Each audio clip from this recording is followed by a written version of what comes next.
Immense et mystérieuse, Jupiter est la plus grosse planète du système solaire. Constituée presque entièrement de gaz, elle est balayée par des vents qui soufflent à plus de 600 km/h et des tempêtes 2 fois plus violentes que sur la Terre.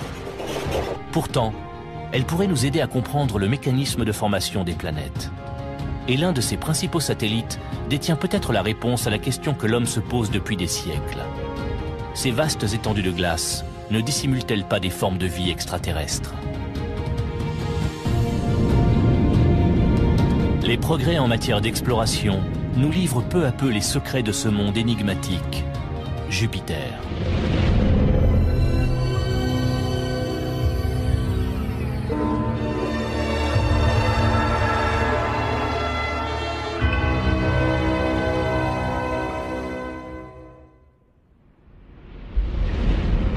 Au cours des 50 dernières années, différentes missions spatiales nous ont fait découvrir des mondes inconnus, comme les montagnes de Mars ou les lacs de méthane de Titan, le satellite de Saturne.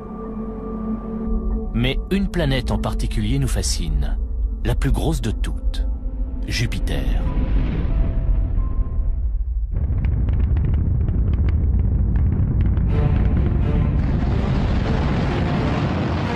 La plupart des informations dont nous disposons sur cette géante nous ont été fournies par la sonde Galileo, lancée par la navette Atlantis en octobre 1989.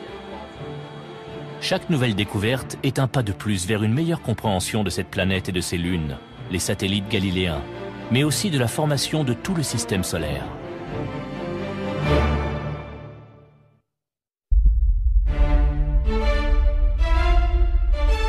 Avec un diamètre 11 fois plus grand que celui de la Terre, environ 142 000 km, Jupiter est une boule de gaz et de liquide déchirée par des éclairs 1000 fois plus puissants que ceux qui frappent notre planète. Comme Saturne, elle possède un système d'anneaux, mais si mince qu'il est difficile de les observer au télescope. La Grande Tache Rouge est une gigantesque zone de tempête, avec des vents de plus de 400 km/h, qui peut faire jusqu'à 3 fois la taille de notre planète. À ce jour, on a recensé 63 satellites de Jupiter. Galileo a étudié les 4 plus importants, Io, Europe, Ganymède et Callisto. Chacun d'eux mériterait de faire l'objet d'une mission. Les scientifiques supposent qu'à 800 millions de kilomètres du Soleil, aucune forme de vie ne peut exister. Io, satellite galiléen le plus proche de Jupiter, est légèrement plus massif que notre Lune. Son activité est intense. D'immenses panaches de dioxyde de soufre s'élèvent à des centaines de kilomètres dans l'espace. Elle a une surface tachée de rouge et de jaune, d'où son surnom de lune pizza. Ganymède, le plus gros des satellites, est sillonné de cicatrices profondes et couvert d'une boue gelée. Quant à Europe, c'est le plus mystérieux des 4. L'épaisse couche de glace qui le recouvre cache peut-être un océan liquide. Or, l'eau est une des conditions pour la présence de vie. Bientôt, une nouvelle génération de sondes tentera de dévoiler les secrets du système jovien. Juno, Europa Explorer et le robot sous-marin Endurance. 3 missions, un seul objectif, partir à la découverte de ces mondes étranges.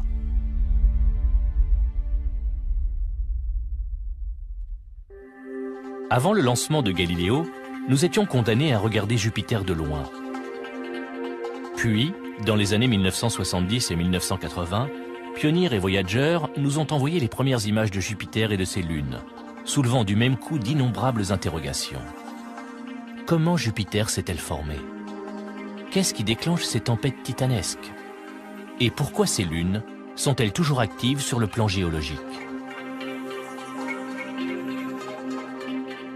Avant d'y répondre, il a fallu résoudre un problème tout simple. Galileo ne pouvait emporter une quantité de carburant suffisante pour arriver à destination. Les ingénieurs de la NASA ont dû trouver un autre moyen pour l'expédier jusqu'à Jupiter. Ils ont eu une idée géniale. Au lieu d'aller directement vers Jupiter, on ferait d'abord un crochet par Vénus.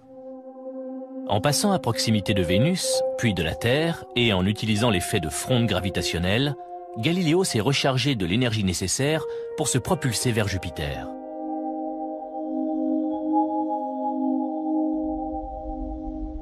Quand Galiléo arrivera, après un voyage de 6 ans, une sonde auxiliaire sera envoyée dans les profondeurs de l'atmosphère jovienne. Elle aura moins d'1 heure pour analyser cet environnement. Ensuite, elle sera écrasée par la pression extrême. Tous les scientifiques espèrent que Galiléo retransmettra des informations extraordinaires. Encore faut-il qu'elle arrive à bon port. 18 mois après son lancement, un incident gravissime survient. Son antenne principale en forme de parapluie ne s'ouvre pas. C'était catastrophique. Il fallait qu'elle s'ouvre.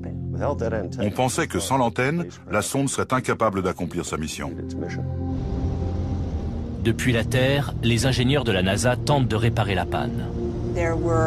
En la téléguidant, ils ont essayé de la secouer, au cas où les baleines seraient coincées, puis de la faire glisser de haut en bas pour qu'elle se déploie enfin. Devant l'échec de ces tentatives, il n'y a plus qu'une seule solution. Utiliser une des 2 antennes de faible gain de la sonde. Mais il reste un problème de taille. Cette antenne auxiliaire transmet 10 000 fois plus lentement que l'antenne principale à grand gain. Seuls quelques pourcents des données recueillies par Galiléo arriveront sur Terre.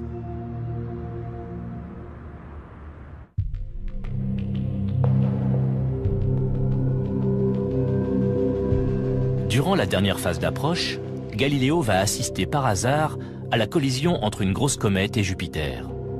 La sonde est la mieux placée pour observer cet événement exceptionnel, susceptible d'apporter la réponse à une question fondamentale. Comment Jupiter s'est-elle formée ?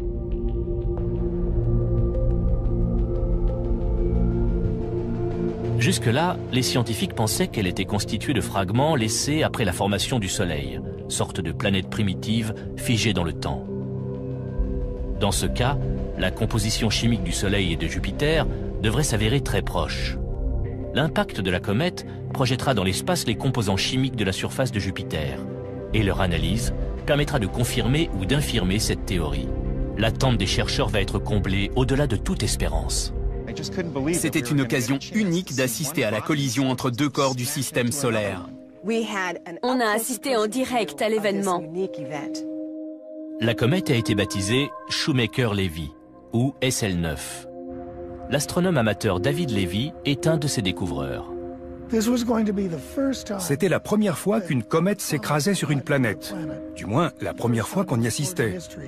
Personne ne savait ce que ça nous apprendrait.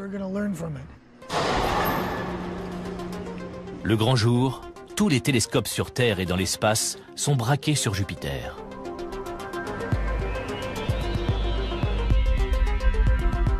Certains scientifiques pensent que l'atmosphère épaisse de Jupiter va avaler la comète sans laisser de traces.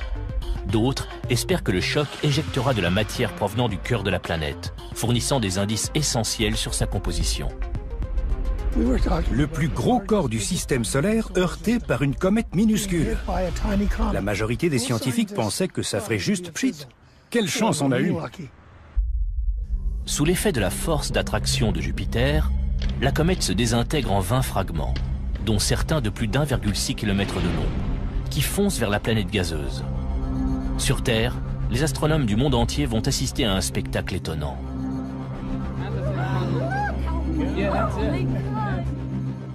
L'un après l'autre, les fragments s'écrasent. Le plus gros dégage autant d'énergie que 300 millions de bombes atomiques. Et une boule de feu s'élève à 3200 km au-dessus des nuages joviens. Chaque impact soulève un nuage de matière qui forme une tache noirâtre de la taille de la Terre dans l'hémisphère sud de la planète géante. Les premières images transmises par Galiléo ou par le télescope spatial Hubble étaient celles des panaches de poussière et de gaz. Ensuite, il y a eu la formation d'immenses nuages noirs sur tout l'hémisphère sud de Jupiter. La vraie surprise ne vient pas de ces nuages, mais de l'onde de choc générée par les impacts dans la haute atmosphère. Il n'y a qu'une seule explication possible, et pour les scientifiques, c'est une révélation. Quand SL9 s'est écrasé sur Jupiter, le choc a provoqué des ondulations. Et la vitesse de propagation des ondulations dépend de la quantité d'eau contenue dans l'atmosphère. Or, cette vitesse était supérieure à ce qu'on attendait. On en a déduit qu'il y avait plus d'eau que ce qu'on ne pensait. Je vais vous montrer.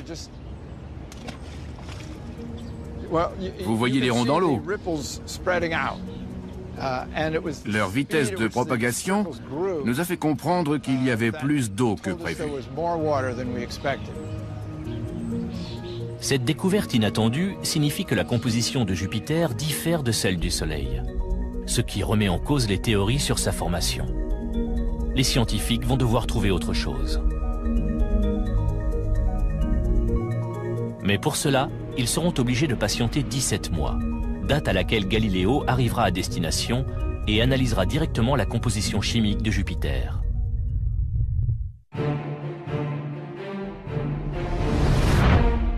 Un an après la collision entre la comète SL9 et Jupiter, Galiléo arrive bientôt à destination. L'enjeu de la mission est énorme. Les scientifiques savent désormais que la quantité d'eau présente sur Jupiter est peut-être 10 fois supérieure aux estimations initiales. Si cela se confirme, ils devront trouver une nouvelle explication à la formation de cette planète étrange. Afin d'analyser l'atmosphère jovienne, Galiléo va envoyer une microsonde dans les nuages de Jupiter. Celle-ci mesurera également la vitesse des vents et la température à différentes altitudes. Cela permettra peut-être d'expliquer la violence de son climat, mais aussi de déterminer si Jupiter est une cousine très éloignée du Soleil ou une planète d'une nature différente.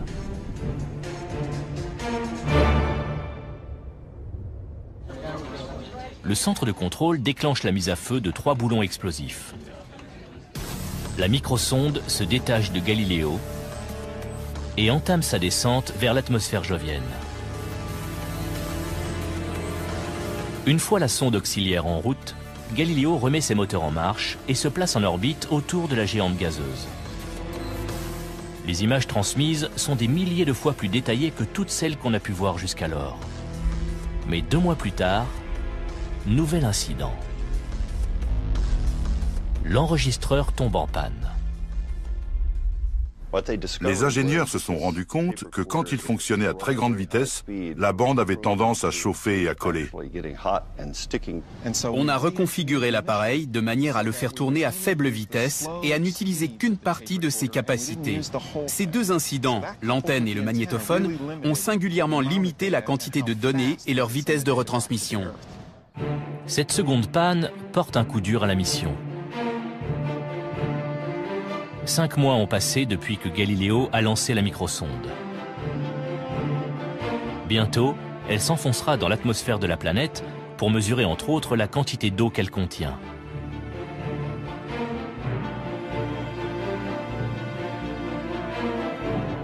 La petite sonde apportera-t-elle des réponses satisfaisantes ?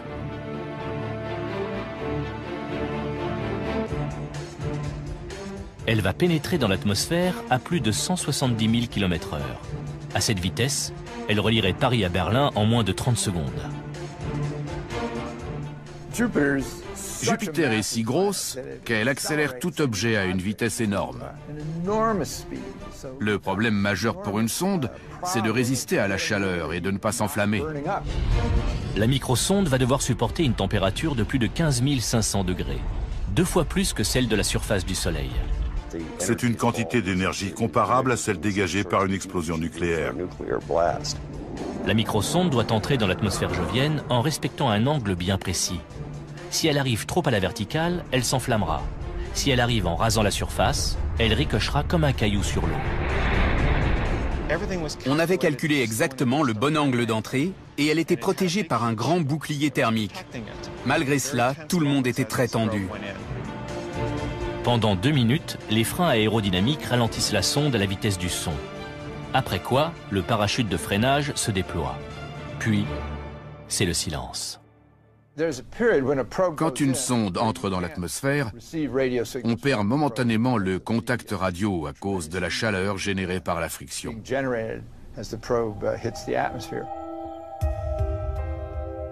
En s'enfonçant à 200 km à travers l'atmosphère jovienne, la microsonde recueille de nombreuses données qu'elle transmet à Galiléo, qui, à son tour, les envoie sur Terre. Elle a essayé de répertorier tous les composants de l'atmosphère de Jupiter. De quoi est-elle faite? Quels sont les gaz rares, le néon, l'argon ou le krypton? En quelle quantité? Quelle quantité d'eau y a-t-il? Les chercheurs sont convaincus que la sonde va finir par traverser la couche de vapeur d'eau révélée par le choc avec la comète et fournir des indices essentiels sur la formation de Jupiter. Lors d'un colloque avec des scientifiques, j'ai même annoncé que j'étais prêt à parier $10 avec chaque participant que la sonde trouverait plus qu'une certaine quantité d'eau. Au lieu de cela, la sonde dérive à travers des couches de gaz diffus. Elle est tombée pile au milieu d'une zone de courant descendant, une trouée sèche au milieu des nuages. Où est l'eau tant espérée? Jupiter possède manifestement des zones sèches et des zones humides. On a découvert des formations météorologiques persistantes, des zones qui se déplacent, dont on n'avait jamais soupçonné l'existence. Toute l'équipe retient son souffle.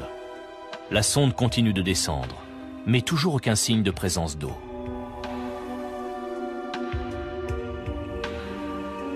Pourtant, les données recueillies en moins d'une heure vont révolutionner notre théorie sur la formation du système solaire. La sonde détecte une proportion élevée d'éléments lourds, comme l'argon, le krypton, le carbone et l'azote. Des éléments présents en quantité 2 à 3 fois supérieure à celles relevées dans le Soleil. Or, ces éléments ne se condensent qu'à des températures extrêmement basses, plus basses que celles enregistrées sur Jupiter dans sa position actuelle. On a appris ainsi que l'atmosphère de Jupiter contenait des éléments chimiques associés à des matières très froides qu'on trouve en dehors du système solaire. Pour les astronomes, la nouvelle fait l'effet d'une bombe. La présence de ces éléments signifie que Jupiter ne s'est pas formé comme le Soleil.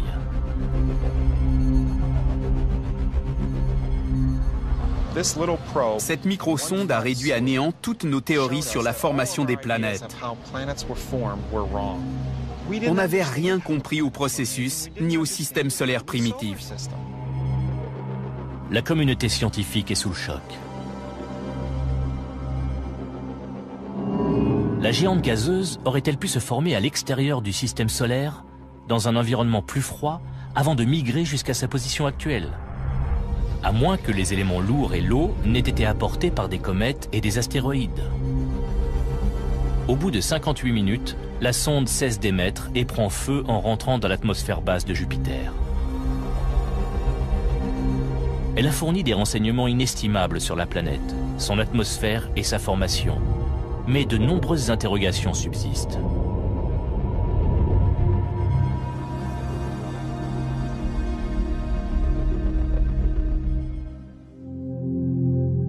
En 2011, une nouvelle mission baptisée Juno tentera d'y répondre.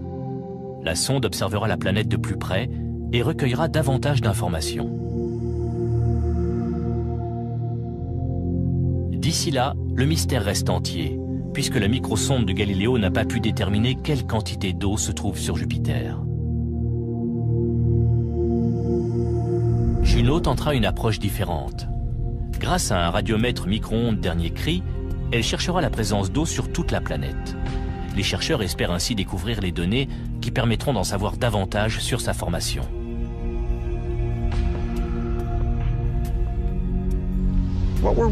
Juno sera chargée de trouver les ingrédients qui constituent Jupiter. Grâce à eux, nous pourrons reconstituer sa composition et expliquer comment les planètes se forment. En orbite à 21 000 km au-dessus de Jupiter, Galiléo va bientôt s'attaquer à une autre grande inconnue, la météo de la planète gazeuse. Comment des tempêtes peuvent-elles atteindre jusqu'à 3 fois la taille de la Terre et durer plus de 3 siècles?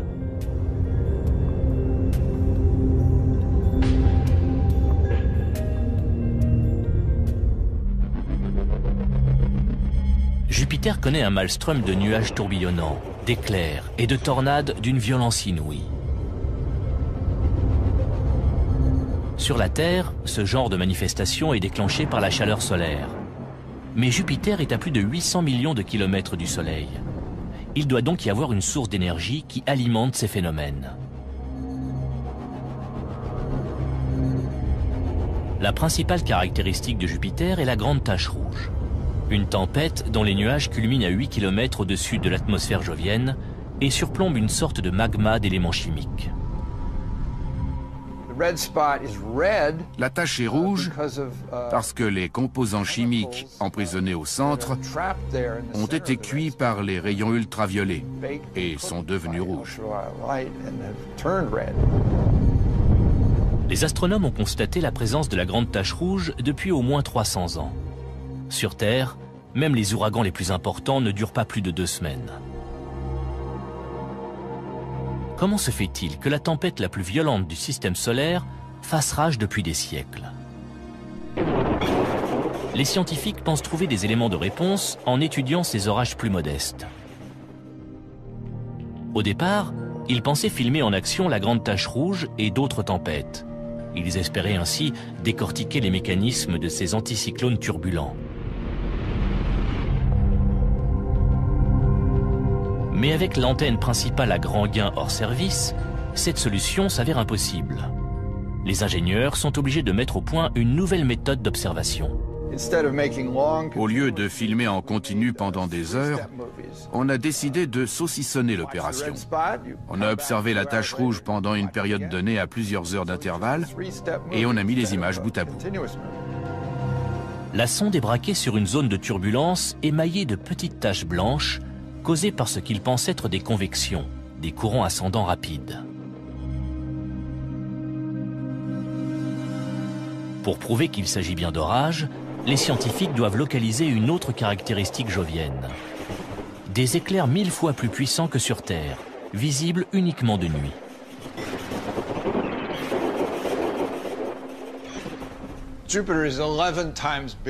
Jupiter a un diamètre 11 fois plus grand que celui de la Terre. Elle est énorme. Sur ce globe, on repère quelques petits points d'un blanc intense, très petits. Ensuite, sur la face plongée dans l'obscurité, on constate que ce sont sur ces mêmes petits points qu'on observe des éclairs et nulle part ailleurs. Ça nous a permis d'identifier la position des orages. L'étape suivante consiste à découvrir si ces petits points blancs sont susceptibles de grossir. Une fois de plus, Galiléo se trouve au bon endroit, au bon moment. Dans les années 1930, on avait noté la formation de 3 zones ovales. 60 ans plus tard, 2 d'entre elles ont fusionné brusquement. Grâce à Galiléo, les scientifiques suivent la fusion de 2 des 3 zones ovales en un orage plus puissant. 2 ans plus tard, la 3e est absorbée à son tour, donnant naissance à une tempête imposante dans une ceinture située sous la grande tache rouge. Peu à peu, elle est devenue rouge elle aussi, comme la grande tache rouge, mais elle était plus réduite. Baptisée tache rouge junior, elle pourrait nous aider à découvrir la source d'énergie qui alimente ces ouragans spectaculaires. Les tempêtes de Jupiter sont cannibales et avalent les orages plus petits. C'est ainsi qu'est née la grande tache rouge. C'est comme dans la chaîne alimentaire, les gros poissons mangent les plus petits. Sur Jupiter, les petits orages sont les premiers fournisseurs d'énergie. Le phénomène explique la provenance de cette énergie, mais pas la durée extraordinaire de ces tempêtes. Compte tenu des conditions météo sur Jupiter, elles devraient s'autodétruire. Sur Terre, les tornades s'épuisent rapidement, alors que sur Jupiter, elles durent des années. La planète gazeuse possède la vitesse de rotation la plus élevée du système solaire. Elle tourne 2,5 fois plus vite que la Terre. D'après Jonathan Hornoux, paradoxalement, cette rotation rapide expliquerait la stabilité des tempêtes joviennes. Dans les systèmes où la rotation est rapide, les tourbillons durent longtemps. C'est très surprenant. On s'attendrait à ce qu'ils se déchirent, mais ce n'est pas le cas. Toutes ces missions nous ont appris qu'ils sont très homogènes et très stables. Quand on injecte 2 colorants différents dans une cuve d'eau qui tourne sur elle-même, le résultat est étonnant. On s'attend à ce que très vite tout se mélange, mais ce n'est pas le cas. Au lieu de cela, on assiste à la formation de deux grands tourbillons qui sont persistants et homogènes. Dans un système de fluide en rotation, on pourrait penser que les différents colorants vont se mélanger et se brouiller. Mais en fait, on obtient de grandes structures très semblables à la grande tache rouge.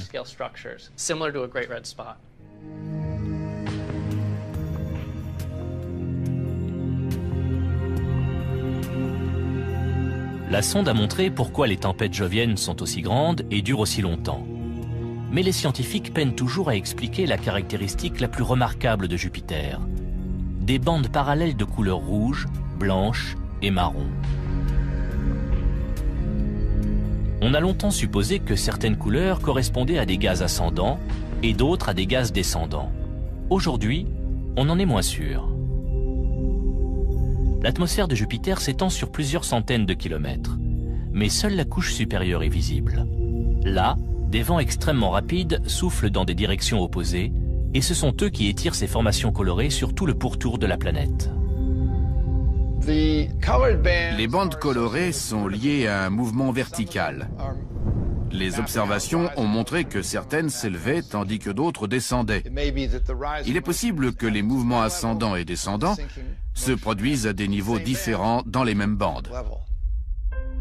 Pour en avoir confirmation, il faudra attendre que la mission Juno perce la couche supérieure de l'atmosphère jovienne et nous offre un aperçu de la rotation de la planète.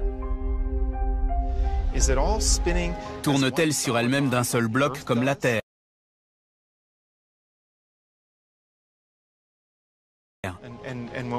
Ce qu'on distingue à la surface n'est-il qu'une couche de nuages? Ou bien plusieurs couches superposées qui tournent chacune dans une direction opposée et à une vitesse différente? On n'en sait rien.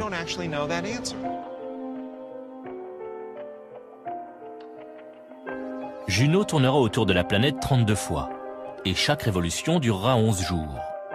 Elle passera au-dessus des pôles nord et sud en se déplaçant latéralement, de manière à balayer une nouvelle tranche de la planète. Pour la première fois, la sonde dressera la carte complète de l'atmosphère jovienne sur plus de 560 km d'épaisseur. Jupiter révélera peut-être enfin les secrets de son système météorologique complexe. Les spécialistes ont compris que les tempêtes perdurent grâce à la vitesse de rotation élevée de la planète. C'est elle aussi qui alimente son champ magnétique d'une puissance remarquable. Nous pourrons étudier ce système et le comparer avec ce qui se passe sur Terre. Toutes ces données nous aideront à comprendre notre propre planète. Le champ magnétique terrestre, ou champ géomagnétique, est généré par les mouvements du fer en fusion autour du noyau. Jupiter est une planète gazeuse. Mais l'hydrogène qui entoure son noyau est tellement comprimé qu'il se comporte aussi comme du métal en fusion. Le champ magnétique jovien est créé à l'intérieur de la planète, où la pression est telle que l'hydrogène est devenu métallique. Il se comporte comme un métal, se déplace et donne naissance à des courants électriques qui se manifestent sous la forme du champ magnétique qui entoure la planète.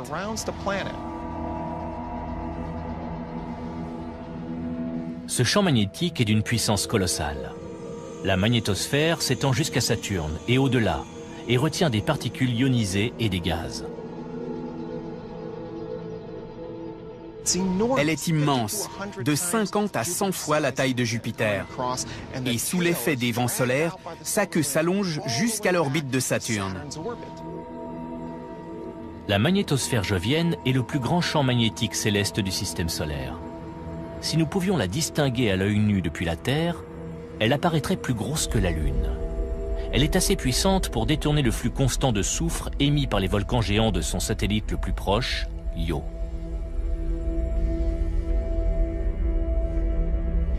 Entraînées vers les pôles de Jupiter, ces particules donnent naissance à un spectacle époustouflant. Comme la Terre, Jupiter a des aurores polaires, appelées boréales dans l'hémisphère nord et australes dans l'hémisphère sud. Pour la première fois, Juno analysera les particules ionisées et les champs magnétiques responsables de ces phénomènes. On va les survoler de près et on va plonger sous les ceintures de radiation pour aller jusque de l'autre côté. On traversera les particules ionisées qui bombardent et illuminent l'atmosphère en créant les aurores boréales. Les scientifiques espèrent que l'étude de Jupiter nous permettra de mieux comprendre le processus dynamique du champ magnétique terrestre. Mais le système jovien recèle bien d'autres énigmes. Contrairement à la nôtre, ces lunes connaissent une intense activité géologique. Se pourrait-il qu'elles abritent des formes de vie?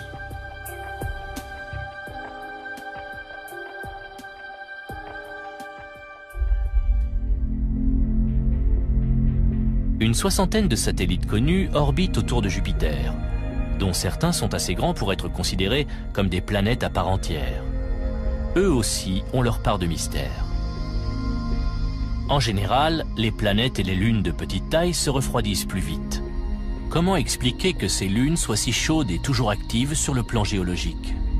La réponse pourrait être déterminante dans notre recherche de formes de vie extraterrestres. Les 4 principaux satellites galiléens, Ganymède, Callisto, Io et Europe, sont tous très différents les uns des autres et tous pleins de surprises. Quand Ganymède tourne une fois autour de Jupiter, Europe tourne 2 fois et Io 4 fois. Ce n'est pas une coïncidence. Ces lunes ont créé une magnifique chorégraphie cosmique. Les astronomes pensaient que les satellites joviens étaient des blocs de roches et de glace froids et morts. Mais Galiléo a montré qu'il s'agissait de mondes dynamiques.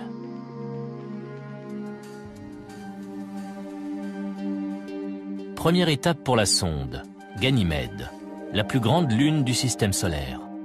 Si elle orbitait autour du Soleil au lieu de Jupiter, elle serait considérée comme une planète à part entière. Les images de la NASA montrent un paysage de montagnes, de vallées, de cratères et de rivières de lave refroidies. Les premières informations qui parviennent de la sonde étonnent les équipes scientifiques. Le magnétomètre enregistre une activité. Je n'en suis pas revenue. Ça prouvait l'existence d'un champ magnétique. Je me suis dit, je n'y crois pas. Ganymède est la seule lune du système solaire qui possède un champ magnétique propre, ce qui paraît incompréhensible, car le satellite devrait être complètement gelé. Or, l'existence d'un champ magnétique signifie que son noyau est liquide. On pensait qu'un corps de la taille de Ganymède aurait refroidi depuis la naissance du système solaire, c'est-à-dire 4 milliards d'années. Normalement, il aurait dû être solide. Cette découverte nous a obligés à revoir notre théorie de l'évolution de Ganymède. La présence de ce champ magnétique soulève de nouvelles interrogations sur la formation des planètes. Il s'est vraisemblablement produit quelque chose dans le passé de Ganymède. Un événement catastrophique qui a réchauffé le satellite. Galiléo a montré que Ganymède était un monde fascinant, avec une histoire très complexe. Un monde à part entière. Mais la sonde Galiléo détecte aussi un second champ, plus variable. Ça nous indique l'existence probable d'un océan liquide sous la surface de Ganymède. Les chercheurs supposent que cet océan est profondément enfoui sous la croûte de glace qui recouvre le satellite. L'orbite de la sonde Galiléo l'entraîne loin de Ganymède, mais les surprises ne sont pas terminées pour autant.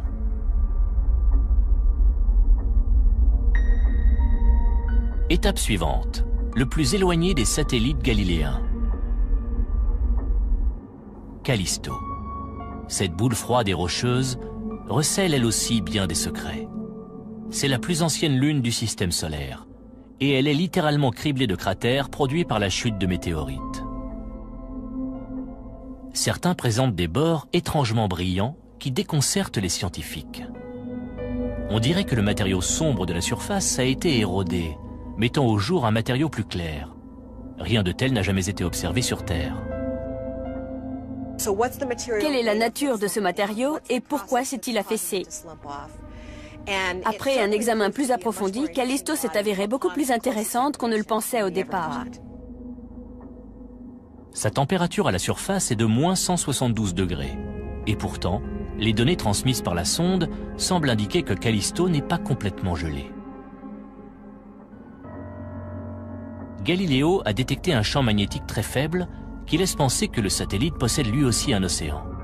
Mais certaines informations sont contradictoires. D'autres instruments à bord de la sonde indiquent qu'à 200 km sous la surface, Callisto serait constitué d'un mélange homogène de roches, de métal et de glace, et n'aurait pas de noyau à proprement parler. Encore un mystère. Selon la théorie classique, les planètes et les lunes se réchauffent quand les matériaux qui les composent s'agglomèrent. Puis la chaleur sépare les roches de la glace. Bizarrement, cela ne s'est pas produit sur Callisto. Cela voudrait dire que cette lune n'a jamais été chaude. Mais comment expliquer qu'une lune de cette taille se soit formée sans chaleur? On ne comprend toujours pas bien Callisto. Comme beaucoup de corps du système jovien, Callisto soulève plus de questions qu'elle n'apporte de réponses. On ignore ce qui se passe à l'intérieur, et on ne sait même pas quel matériau couvre sa surface.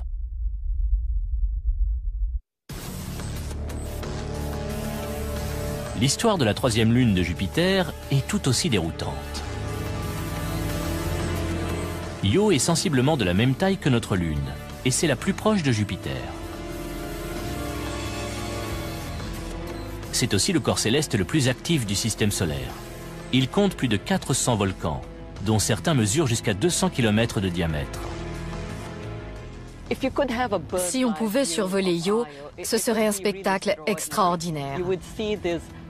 On apercevrait des panaches gazeux de plusieurs centaines de kilomètres de haut, des coulées et des lacs de lave immenses en train de bouillonner.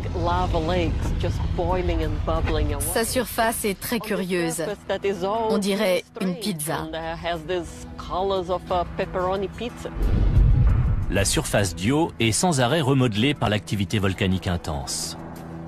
Les images transmises par Galileo sont complètement différentes de celles envoyées par les sondes Voyager une vingtaine d'années plus tôt. Comment un paysage peut-il changer aussi radicalement en si peu de temps? Des cratères immenses semblent apparaître, puis disparaître sous l'effet de gigantesques panaches gazeux riches en soufre qui jaillissent à plus de 300 km d'altitude. On en a conclu que ces panaches déposaient à la surface de minces couches de matériaux qui finissaient par éroder peu à peu les cratères. Mais comme les autres lunes de Jupiter, Io a ses secrets. Une activité volcanique de cette importance sous-entend une quantité de chaleur peu commune. Par quoi est-elle générée?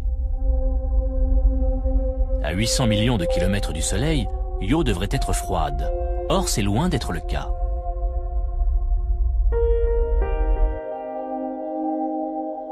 Le champ gravitationnel jovien maintient Io sur une orbite rapprochée. Mais pendant sa révolution, le satellite passe également dans le champ d'attraction d'Europe et Ganymède, qui attire Io dans la direction opposée.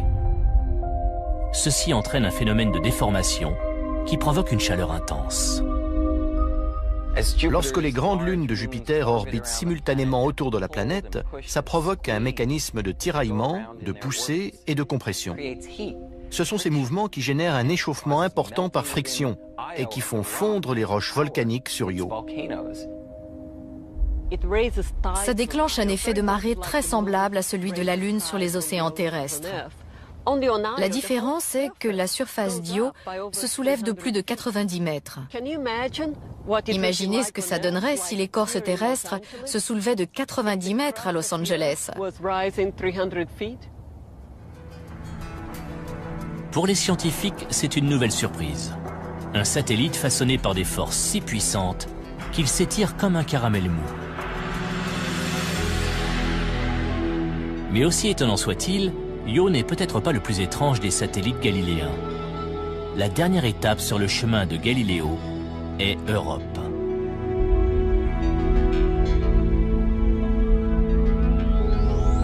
Sa surface est balafrée de formes géologiques curieuses et de lignes parallèles qui entaillent la glace. Ce monde pourrait-il dissimuler les éléments nécessaires à la vie?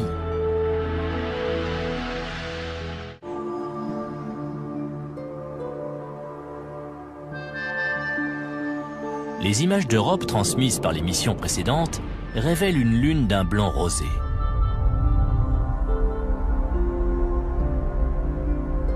Mais Galiléo découvre moins de cratères météoriques que ne le pensaient les astrophysiciens. Cela signifie qu'ils ont été érodés après leur formation. Europe étant recouverte d'une épaisse couche de glace, les spécialistes pensent que de l'eau pourrait remonter à la surface. Devant tant de questions, l'équipe souhaite examiner le satellite de plus près, ce qui signifie y passer plus de temps que prévu. À l'origine, le calendrier prévoyait 3 passages au-dessus d'Europe. Mais les données recueillies étaient si intéressantes que la mission a été rallongée et que la sonde l'a survolée plusieurs fois. La première tâche de Galiléo est d'envoyer des images plus détaillées d'Europe. Plusieurs questions se posent. Le satellite est-il actif en surface? Le processus d'érosion des cratères météoriques est-il rapide ou très lent? Après être partis du principe qu'il s'étalait sur des milliards d'années, les chercheurs changent vite d'avis. Je les écoutais discuter de l'âge de la surface d'Europe. Oh, peut-être quelques milliards d'années. Au passage suivant de la sonde, peut-être 100 000 ans. Et au passage suivant, elle est peut-être encore active. En mesurant le champ magnétique d'Europe, Galiléo fait une autre découverte. Pendant que la Lune orbite autour de Jupiter, son champ magnétique se modifie, signe qu'Europe possède une couche conductrice qui laisse passer le champ magnétique jovien. Ce phénomène n'a qu'une seule explication possible, et c'est une surprise pour les scientifiques. D'après notre interprétation, ces changements sont produits par un océan global sous la croûte glacée. D'après les estimations, cet océan liquide couvrirait l'ensemble d'Europe sur une profondeur de 160 km, ce qui en ferait l'étendue d'eau liquide la plus importante du système solaire. Si tel est le cas, il faut résoudre un problème fondamental. La température à la surface d'Europe peut descendre jusqu'à moins 129 degrés. Comment se fait-il qu'un océan aussi vaste et aussi éloigné du Soleil ne gèle pas entièrement? C'est peut-être dû au même phénomène observé sur Io. Sous l'effet de la gravité jovienne, Europe s'étire et se comprime, ce qui génère une chaleur suffisante pour que la surface reste en mouvement constant. Cela expliquerait également d'autres caractéristiques inhabituelles d'Europe. Les images de Galiléo montrent que la surface d'Europe est zébrée de crevasses. Des failles étranges, parfois longues d'1 millier de kilomètres, et qui apparaissent souvent par deux, comme ici. Une arête, une dépression au milieu, puis une autre arête. Il n'y a rien de semblable sur la Terre. À première vue, ces arêtes sont une énigme. Mais très vite, les spécialistes avancent une explication. Le planétologue Robert Pappalardo reproduit le phénomène en laboratoire avec des blocs de glace. Quand Europe se déforme à cause de la force d'attraction de Jupiter, sa surface s'étire et la glace se fissure. Ensuite, les deux blocs de glace glissent l'un contre l'autre. Mais le frottement des blocs produit de la chaleur, qui réchauffe la glace de chaque côté. Cette glace plus chaude se soulève et forme les fameuses stries qu'on distingue à la surface de la toundra d'Europe.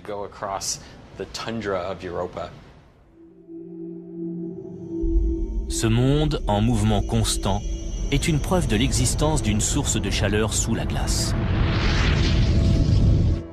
Il est possible que les flux de matériaux à la surface proviennent de volcans de glace ou de geysers. En effet, on observe des taches d'un brun rougeâtre à l'endroit où la glace s'est ouverte pour laisser échapper des boues salées. La surface d'Europe est parsemée de dépressions, de taches et de dômes, qui résultent peut-être de l'action de masses de glace chaude qui remontent dans la croûte gelée, un peu comme dans une lampe à lave. Il n'est pas impossible que la chaleur interne d'Europe génère la formation de cheminées hydrothermiques au fond de l'océan. Sur Terre, ces cheminées sont de véritables creusets de vie. D'après les données transmises par Galiléo, il y aurait du gaz carbonique gelé à la surface d'Europe. Peut-être vient-il de l'océan sous-glaciaire. Si l'information est confirmée, ce serait une avancée décisive, car le CO2 est essentiel à l'apparition de la vie.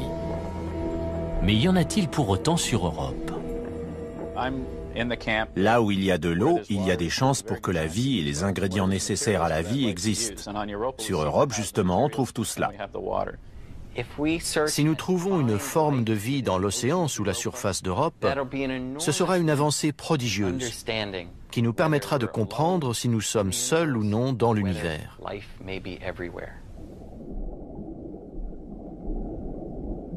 Les scientifiques ont hâte de reprendre les observations sur Europe. En 2011, ils espèrent lancer une nouvelle mission en orbite autour du satellite galiléen. Europa Explorer tentera à son tour d'apporter des éléments de réponse sur la possibilité de formes de vie ailleurs que sur Terre. Elle étudiera la glace à la surface d'Europe, analysera sa structure et cherchera des zones propices à une exploration future de l'océan qui s'étend dessous. On veut mesurer précisément la gravité, cartographier la surface grâce à un radar, étudier la composition de la surface et comprendre sa structure géologique, mais aussi cerner le mécanisme de sa déformation due aux marées qui génère la chaleur interne et fait craquer l'épaisse couche de glace. Le principal outil de la mission est un radar, qui fournira une carte en 3 dimensions de la croûte gelée d'Europe. Ainsi, les chercheurs connaîtront son épaisseur exacte. À quel niveau se trouve l'océan sous la surface? Est-ce un océan global? Quelle profondeur fait-il? Toutes ces questions sont fondamentales. Dès que les spécialistes connaîtront l'épaisseur de la couche de glace, ils pourront s'attaquer au problème suivant. Comment passer dessous? Ce sera l'objectif d'une nouvelle mission. Cette fois, la sonde ne se contentera pas d'orbiter autour d'Europe. Elle se posera pour explorer son océan souterrain. Endurance est déjà au travail en Antarctique. Ce robot est le premier d'une nouvelle génération de sondes sous-marines capables de fonctionner également sous la glace. Le but de ces concepteurs est de mettre au point un véhicule complètement autonome. Endurance doit pouvoir prendre des décisions tout seul. Jusqu'à présent, tous les véhicules envoyés dans l'espace étaient téléguidés par les ingénieurs. Là, ce sera différent, d'où les essais effectués en Antarctique. Actuellement, Endurance explore un lac caché sous une couche de glace de près de 4,50 mètres. Un jour peut-être, un robot de ce type partira en quête de formes de vie sur Europe. Mais avant, il doit réussir à briser la glace. Faire fondre une couche aussi épaisse demande une énergie énorme. Il faudra mettre au point un système nucléaire pour y parvenir. Et même ainsi, ça prendra des semaines, voire des mois. On pourrait imaginer un engin qui fasse fondre la glace pour aller jusqu'à l'océan liquide, afin d'explorer ce qui s'y trouve.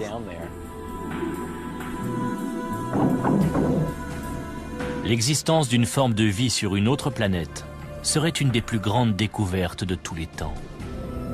Il ne s'agit pas de poissons, de baleines ou d'un monstre du Loch Ness, mais de microbes. Se pourrait-il qu'il y ait des organismes unicellulaires dans l'océan d'Europe?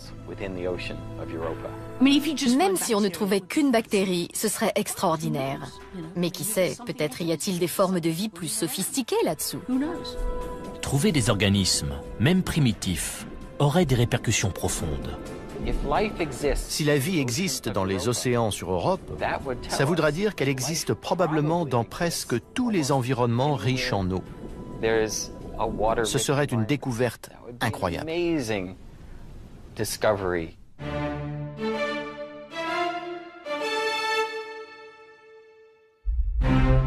L'étude de Jupiter et de ses satellites a déjà transformé notre conception de notre place dans le système solaire. Les nouvelles missions à destination d'Europe montreront peut-être que la vie sur Terre n'est pas un phénomène unique.